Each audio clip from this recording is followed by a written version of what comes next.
Thanks so much for having me. I'm looking forward to talking with you all today about some of our work in musculoskeletal modeling. Am I hitting the right one? Nope, this one. There we go. Okay. So as we were instructed to have the guiding prompts in this talk, and as I read them, I really struggled because the instructions were to put on one slide some of our answers to these questions. And that is an impossible task because this is my career is thinking about computational modeling and the data that is needed to create these models and how to interpret these models and apply them to clinical questions. So instead of putting it on one slide, I'm giving you a talk. So as I said, and when I think of models, and I've seen some other excellent types of models earlier in the session already, but I always think of a computational musculoskeletal model that allows us to link from the neural control side and provide the mechanics that are underlying the movements that we observe.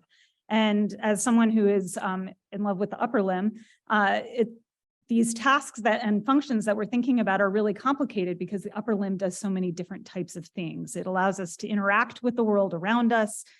It requires dexterous motions, but it also requires feats of strength.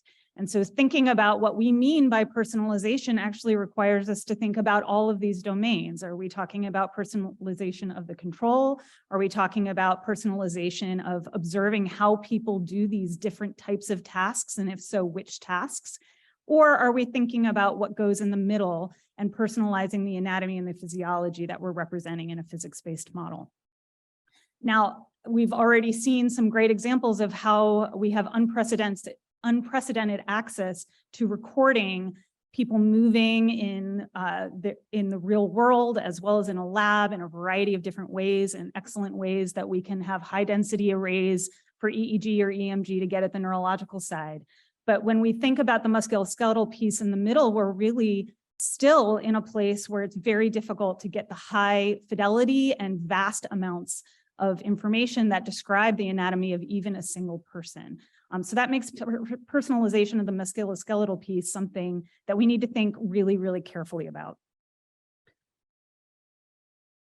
So we build models in our lab, and one of the models that we've been building for quite some time now and continuing to improve upon, particularly with my collaborator, Wendy Murray, is an upper limb model. And I show here on the right sort of our generalized schematic for the types of data that we need in order to inform a model like this.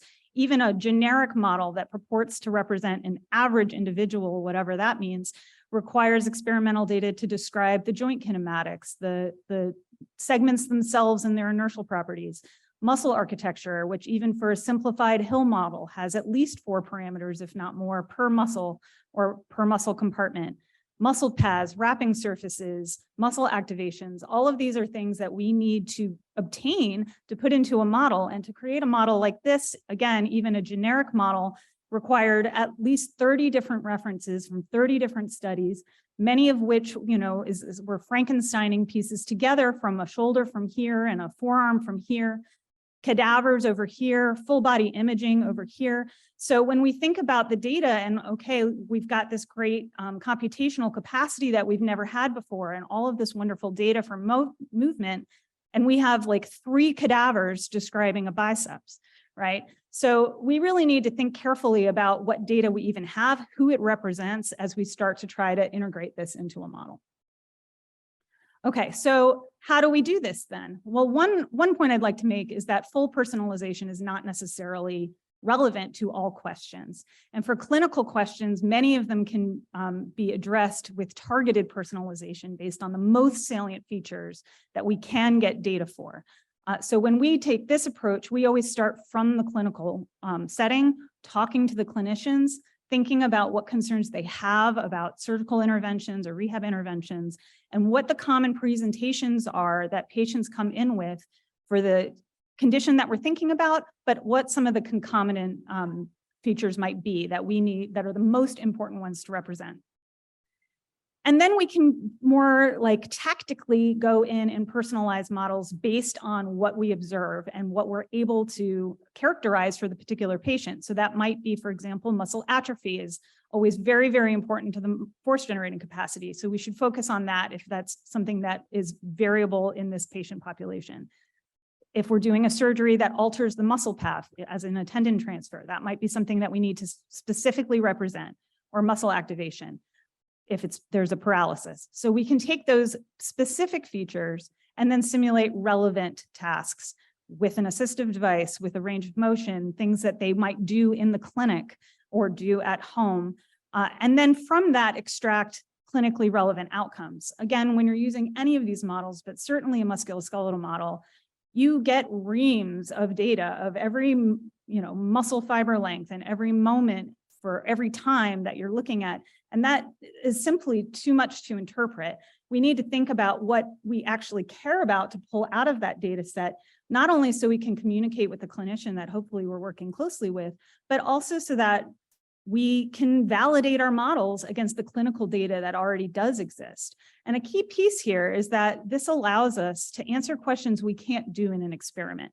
And one, potential side effect of attempting to fully personalize every single patient when we're looking for underlying mechanisms is that we're just replicating an experiment with all of the concomitant, variability that makes it so difficult to draw real conclusions. And the benefit of having a physics-based model is that we can isolate those parameters and understand each of their individual roles. So I don't want to lose that ability by getting too in love with the idea of personalizing every single piece of that. Okay, so how can simulation help us do this? First, we can investigate the roles of individual muscles in function and streamline measurement of needed parameters and identify which parameters are most important. We can also predict the response of biological tissues over time and influence on tissue structure and function. And finally, we can estimate parameters that we can't measure in vivo, perhaps, and predict function following injury or treatment strategies or for control of neuroprosthesis. So I'd like to provide a couple just quick snapshots of how we've been applying some of these ideas in our group. One thing we do know is that personalizing salient features is critical for understanding patient-specific responses. And one of the ways that we approach the need to model and clinical questions is to collect as dense a data set as possible while we have people available to us. So whenever we're looking at an individual with a rotator cuff tear, we collect very detailed MR images of their muscles and their fatty infiltration patterns to understand their force generating capacity. And then in the same people, we get functional strength measurements, motion capture for a variety of tasks, EMG, as much as we can get, because while we have them, and when we don't, we no longer can go back and retrieve that data to create a full data set. And then we create personalized models using their individual muscle parameters, and that allows us to see not only in this case of the rotator cuff, a difference in the sort of groups pattern for loading at the shoulder and how that differs from a healthy age-matched cohort. But it also allows us to identify individuals who are maybe not responding as well or are at a greater risk for injury. So this is work that Megan Vitt produced when she was working in our group. And you can identify on the right individuals who have a center of pressure near the middle of the glenoid, but then also 3 individuals who had that center of pressure located closer to the edge of the glenoid, and these are the same people who are reporting pain. So if we run these same simulations with the generic model, even with their patient-specific motion, we do not identify those individuals as those outlier behaviors. So it is important to personalize, but again, to what extent? Now, in this study, we do a snapshot. We take imaging at this one moment, but we know that these people are going to continue to change their biological properties over time. And that's an added challenge, because now are we going to bring everybody back longitudinally, repeatedly to take all of these measurements again and again? That's really difficult. So we need to do some things that we can automate. So first thing is that we need to automate methods to characterize musculoskeletal architecture for personalization. We've been working with Wendy Murray and Maria Garcia Martinez at Argonne National Lab to take now our very detailed manual segmentations of muscle volumes and automate using machine learning so that on a new data set, we can automate these patterns of segmentation. Unlike segmenting, say, bone or fat, or things where the signal intensity varies a lot, it's very, very difficult to segment muscle from muscle because the signal intensities aren't different. So using traditional thresholding methods don't work. So taking what we've already done and processed over years and years and years to use as a map is something that can really help us start to extract this information more rapidly, and not only from our high density or high resolution research scans, but optimistically also from clinical scans that are taken already for these patients as part of their standard of care, so that we can extract that same volumetric information from a less dense data set. Okay, so we can streamline some of this measurement of needed parameters. Again, they may change over time. And so to illustrate how maybe we can use modeling to predict how they will change over time, so we can limit the amount of actual measurements we need to make longitudinally, I'd like to share a little bit about some of our work in brachial plexus injury in infants. In a difficult childbirth, sometimes babies get stuck. And as they are being born, the nerves in the C5, C6 region, especially of the brachial plexus, can be pulled, torn, or avulsed. And that leads to paralysis of the shoulder. And downstream, so that's an acute injury, and then downstream, even downstream a few months, you start to see significant deformities that occur, both bony deformities. So at the top here, I'm showing a healthy shoulder on the left. It kind of looks like an ice cream cone of the scapula with the humeral head. And on the right, we see a flattening of the humeral, of the glenoid surface, and it sort of tilts back and down, which makes that a non-functional joint.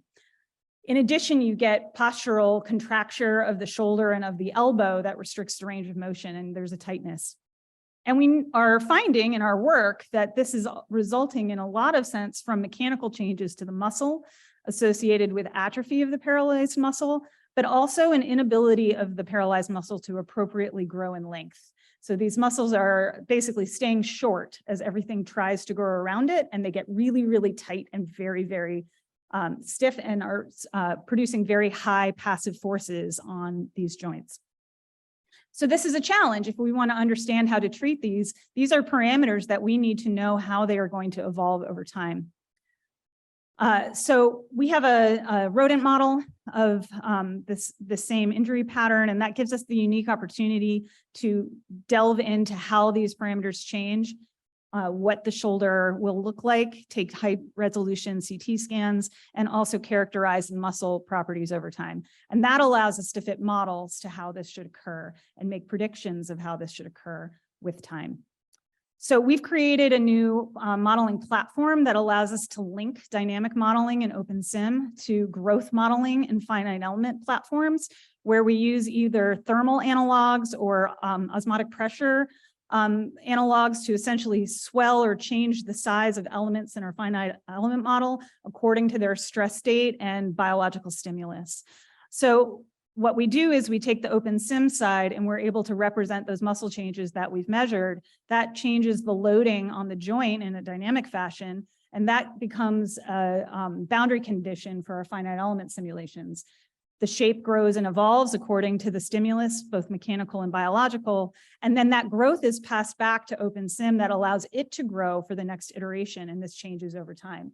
And doing that, we can start to predict what these parameters are going to look like, and especially in this application, what the shape of the bone should look like at a future time without having to directly measure it.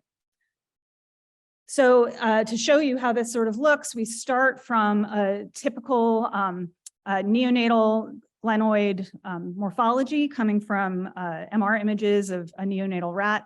And then under different conditions, we change the muscle parameters to represent the length and the mass that we've measured in vivo. And then also the type of motion we'd expect it to receive, whether that would be a dynamic cyclic motion like you're walking, or a static restricted like you have a contracture and you're not moving that paralyzed limb. And what we predict are two different shapes. Over time, 8 weeks later, at a time that we know in these rats, this deformity is present, and we can either preserve the good glenoid shape, or we get this flattened and tilted down shape. And when we compare that to our CT scans in the same animals, then we can see that we're able to make those predictions. But even more importantly, we can see how it progresses over time. So this is a platform that we now can use to start to intervene and say, if we do different types of interventions, surgical interventions to repair the nerve, for example, or passive motion of the joint, is that going to pause or reverse some of the deformity that we see progressing? Okay, so we have these options to measure certain parameters, but what if close is not good enough and we're trying to control a prosthesis where we really need it to do what the person intends it to do in a very highly personalized fashion? We're doing some work where we're interested in understanding hand use post-stroke, and under those circumstances, the intention of the individual and their electrical signals at the muscle level do not match one another. And so the hand motion that they could create is not what they intend. And so we're interested in using a glove that would allow us to compensate for the unintended motion of the hand. But what that requires in between a really high density neural drive measurement and a nice glove is a real understanding of what torques are going to be created by the hand in these individuals. And so a personalized model is essential. There are a couple of ways that we could approach this. One is to use EMG-driven optimization methods to tune the parameters in the musculoskeletal model in order to create a map between EMG and observed movements. BJ Fregoli, who's in the room someplace, and his collaborators have created a really nice open source toolbox that is one approach that has worked really well in the lower limb. We're also working with Helen Huang at NC State to look at other options, including machine learning based methods that has the musculoskeletal model or inertial model in the loop. So rather than skipping and going from EMG directly to an observed motion, we're preserving some of that physics-based insight inside of the machine learning so that it is interstitially predicting either joint moment to an inertial model or even going farther back and predicting the parameters for a musculoskeletal model itself. And that gives us another opportunity to tune these musculoskeletal parameters. And just in the last couple of weeks, we've had an early attempt at doing this. Joseph Berman, who has a poster, who you should go see, has done some initial reinforcement learning application of this to a 22 parameter musculoskeletal model that as the reward converges, we're able to go from initial musculoskeletal parameters that do not track wrist and finger motion well to optimized parameters that are starting to give us a behavior that's really what we want to see in a time frame of minutes to arrive at these tuned parameters. Helen was and Joseph were generous to share also some video of a trained device that is using the torque-based version, not the musculoskeletal-based, but has the inertial model in between to show how this can be applied not only for our interest in stroke, but also for prosthetic control and having sort of a smooth, more intuitive control with this hand model. I'll give you a minute to enjoy it. You can see the intent of the individual on the healthy individual who's using the device.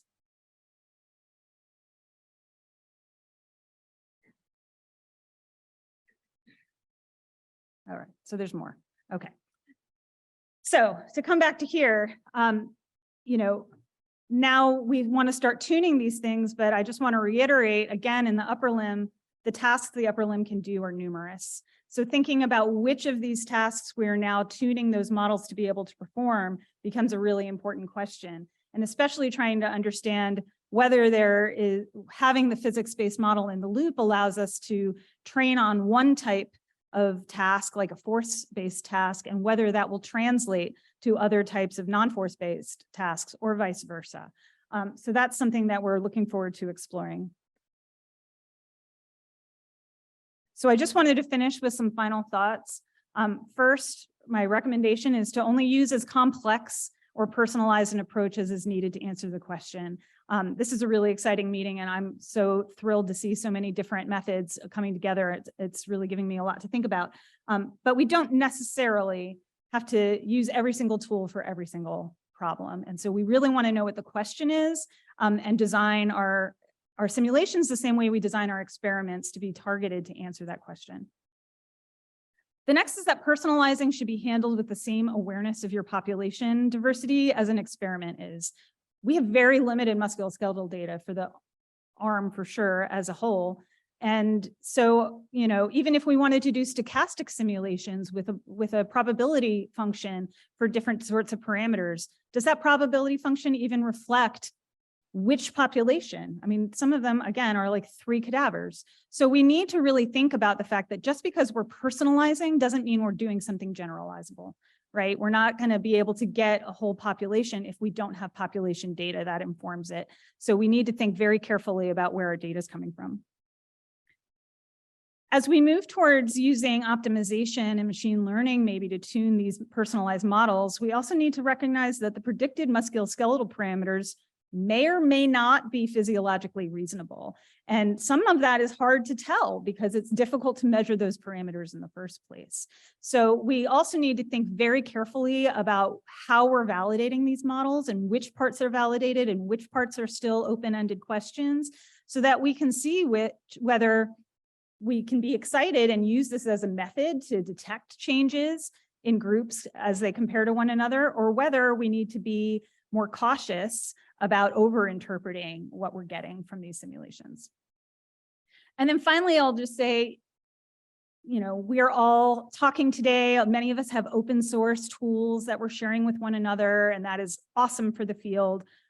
But then as a user, it is on you to know what is in that model, where that data came from, how the optimization works, what the machine learning does, because if you don't have that understanding of where the boundaries are, you may not be able to thoughtfully interpret it. And if you don't have that expertise, then that is where collaborations with others in this room can be outstanding so that you can bring together those expertise together.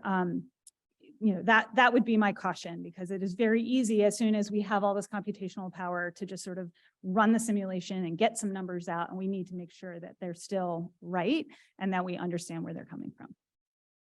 So with that, I'd like to stop and thank all of my collaborators as well and funding sources, and highlighted people who are, have really contributed to the work that I shared today. Thank you.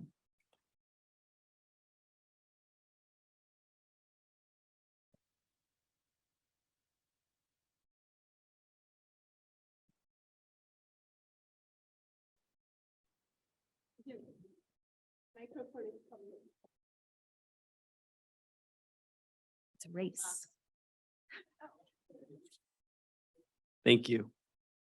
Fantastic talk. Thank you so much for sharing. I'm particularly fascinated by the modeling of the bone remodeling inside the joint. Really, really interesting. One of the things that strikes me is we do some work in joint replacement, and all the models we have, the predictive models of joint reaction force, are bad, right? Like that is we know from instrumented knees that they're not super reliable.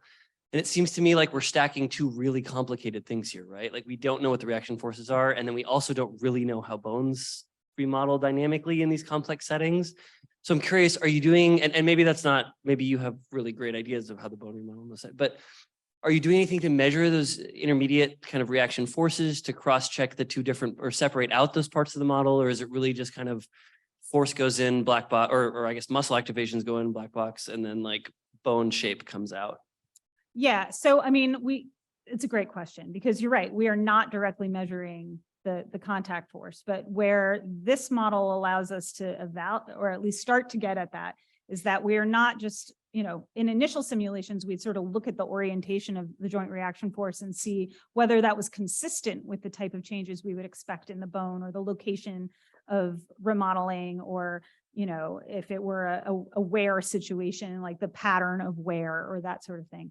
But what we're getting into now, first of all, is that there are equations underlying the response to stress in, spatial stress in the bone, and how that response, and the fact that we're getting, shapes that are within degrees of what we're observing in the animals, gives us some confidence that that overall behavior is reasonable, at least in the models. But what we're also starting to move into is augmenting our open sim simulations so that we also have direct contact inside the joint at the shoulder, which would allow us to directly look at force patterns and pressure maps in the joint that we can, and high fidelity microkinematics at the joint that we can use, biplanar fluoro and, contact mapping from, instrumented prostheses or something like that. So we can really get at that more directly. Awesome. Thank you. Thanks.